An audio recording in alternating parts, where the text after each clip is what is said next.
India never had an offshore jurisdiction, True. right? And the problem was because you are governed by RBI, SEBI, by the tax authority, so you had to change a lot of regulation. And I think the government has done a phenomenal job setting up an independent entity, changing all of these regulations to try and bring GIFT City on par with most global jurisdictions. So I think it is a game changer. It is a huge game changer, especially for Indian asset managers. Okay. Global asset managers still had opportunities that they were already present in everywhere in the world. But for Indian asset managers, I think this is a huge game changer. I am right next to the place. I can own the structure. I can run the structure the way I want, using all my resources in my parent company, and adding obviously some mandatory resources which are there. Importantly, I can attract all kinds of clients. In fact, there are both licenses are available in GIFT City of running a segregated mandate as a PMS or setting up a fund. Hello everyone, my name is Vikas Agrawal and I am the founder of AIF and PMS Experts India. AIF is your alternative investment funds and PMS is portfolio management services. At AIF and PMS Experts India, we keep organizing these knowledge-based sessions, and the whole idea of organizing this session is to educate and empower the investor community as a whole.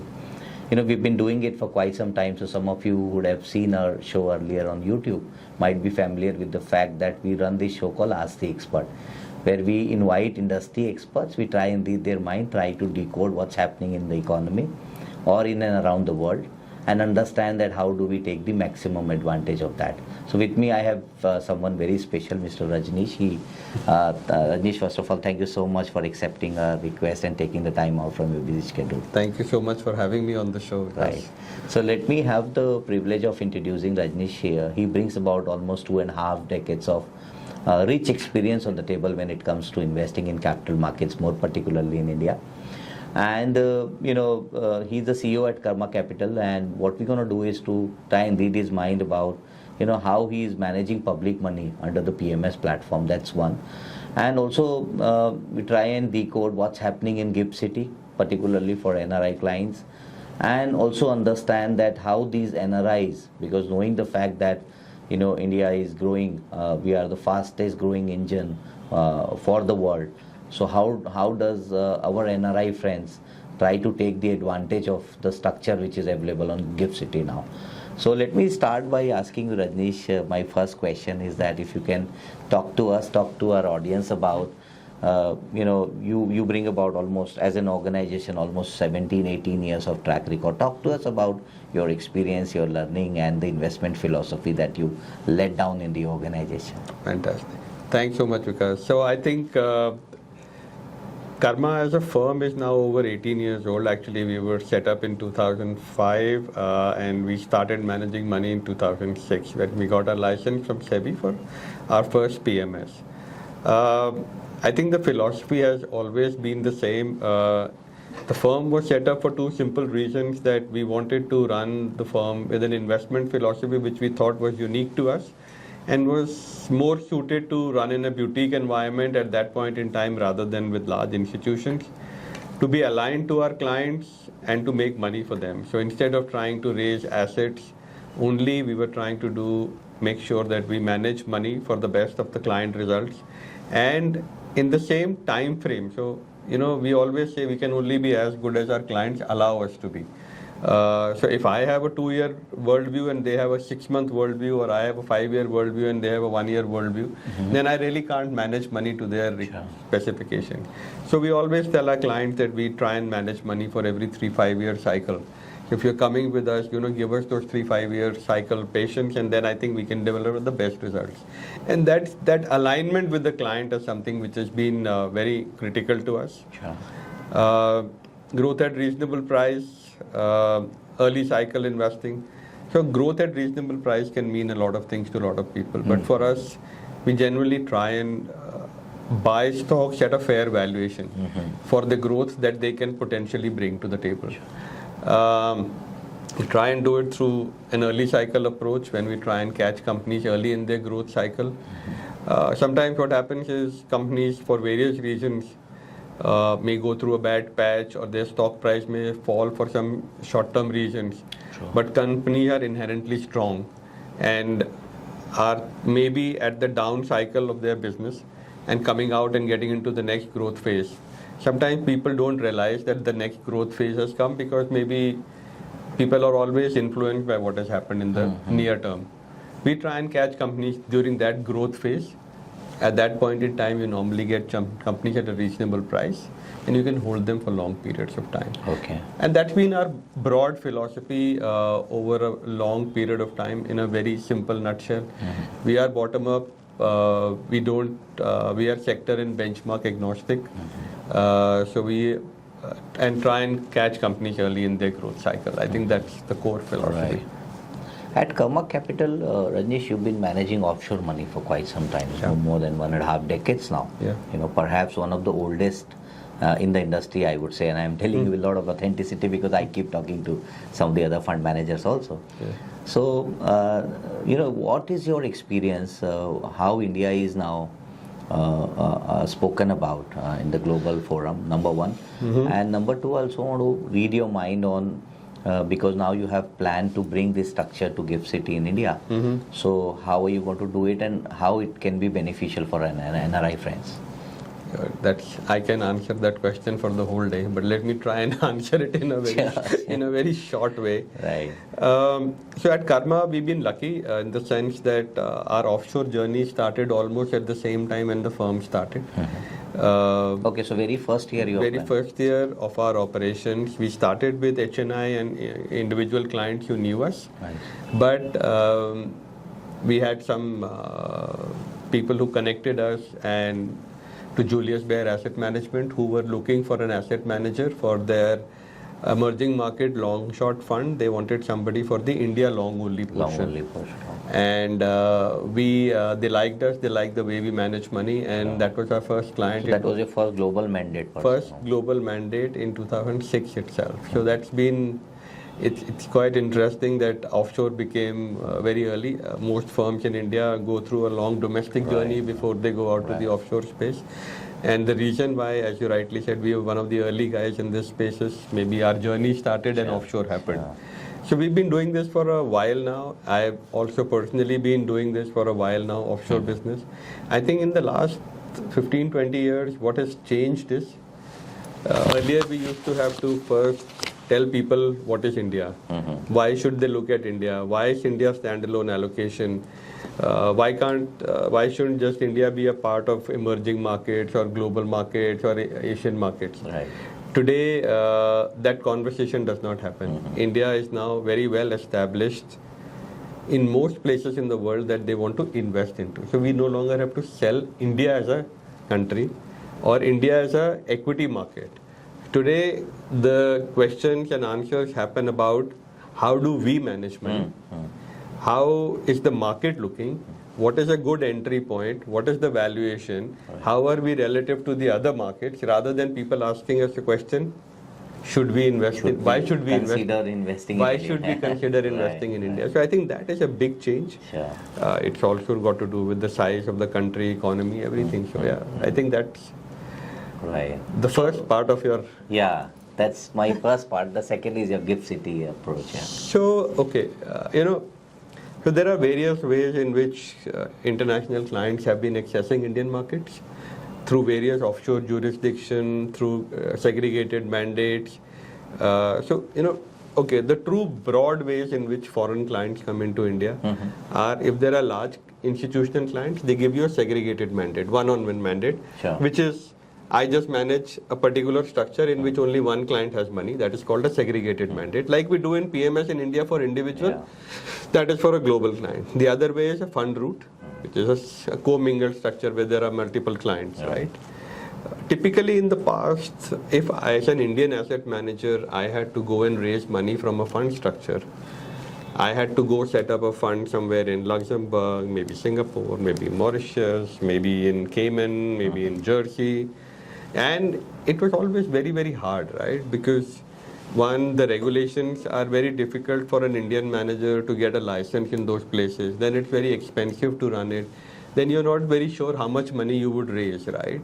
I think all of those problems can slowly over a period of time be addressed by Gift City. So Gift City, I'm not saying every structure will go away. If Indian managers had to set up 3-4 structures in the past, maybe going forward only 1 or 2 will be needed. Okay. Gift City plus 1 maybe. Because India never had an offshore jurisdiction, right? And the problem was because you are governed by RBI, SEBI, by the tax authority, so you had to change a lot of regulation. And I think the government has done a phenomenal job setting up an independent entity, changing all of these regulations to try and bring Gift City on par with most global jurisdictions. So I think it is a game changer. It is a huge game changer, especially for Indian asset managers. Okay. Global asset managers still had opportunities that they were already present in everywhere in the world. But for Indian asset managers, I think this is a huge game changer. I am right next to the place. I can own the structure. I can run the structure the way I want, using all my resources in my parent company, and adding obviously some mandatory resources which are there. Importantly, I can attract all kinds of clients. In fact, there are both licenses are available in Gift City of running a segregated mandate as a PMS or setting up a fund. In fact, in the fund structure, you can even do a retail fund if you want to. We don't do that. We are going to do a professional or an accredited investor fund where there are minimum tickets of $150,000.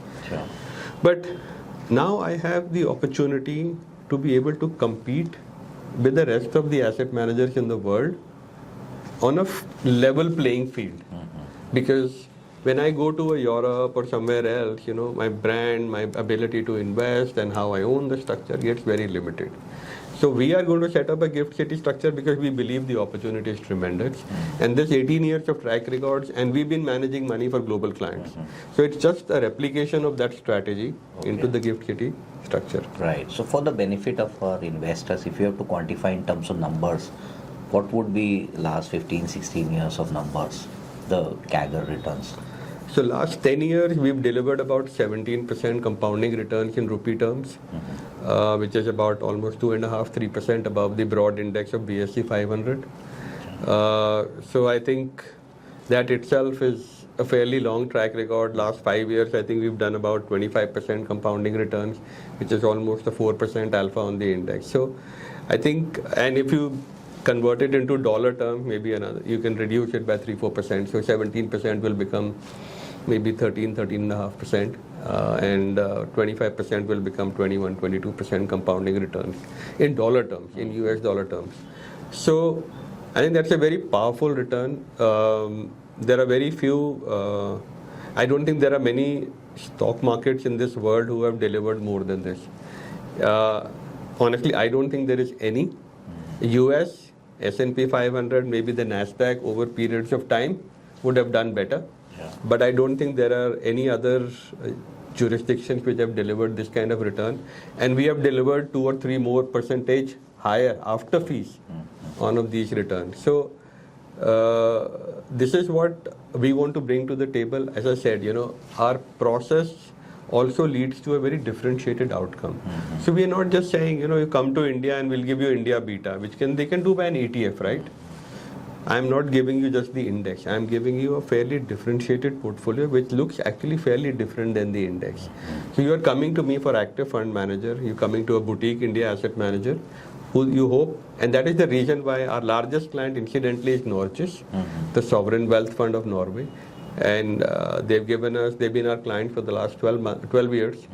And they have a lot of investments in Indian equity markets, but they give money to people like us because we bring a different flavor of the Indian equity market to them. I see. And that's what we hope we can give to our other clients as well. So now coming to the fund. So, you said that your philosophy is more of GARP, which is growth at a reasonable price. Now price differs and subjective always. Yes. But what was seen particularly between 2010 to 2020, which is also considered to be a lost out decade for India in terms of the dollar returns. Indian equity ended up delivering 3.5% vis-a-vis S&P 500, which is at 13-14%. Okay. Dollar to dollar. Okay. But having said that, quality stocks reasonably did very well. But from post-COVID, we saw some cyclic stocks, business cyclic stocks, some value stocks started participating, and some of the good quality stocks have sort of their own downfall, I would say, in terms of price, may not be in terms of the growth of the organization. So how do you read these kind of situations? I think there are probably once you interview Vineet after I have spoken, you will get even a better handle on this. But let me give you a simple perspective, right?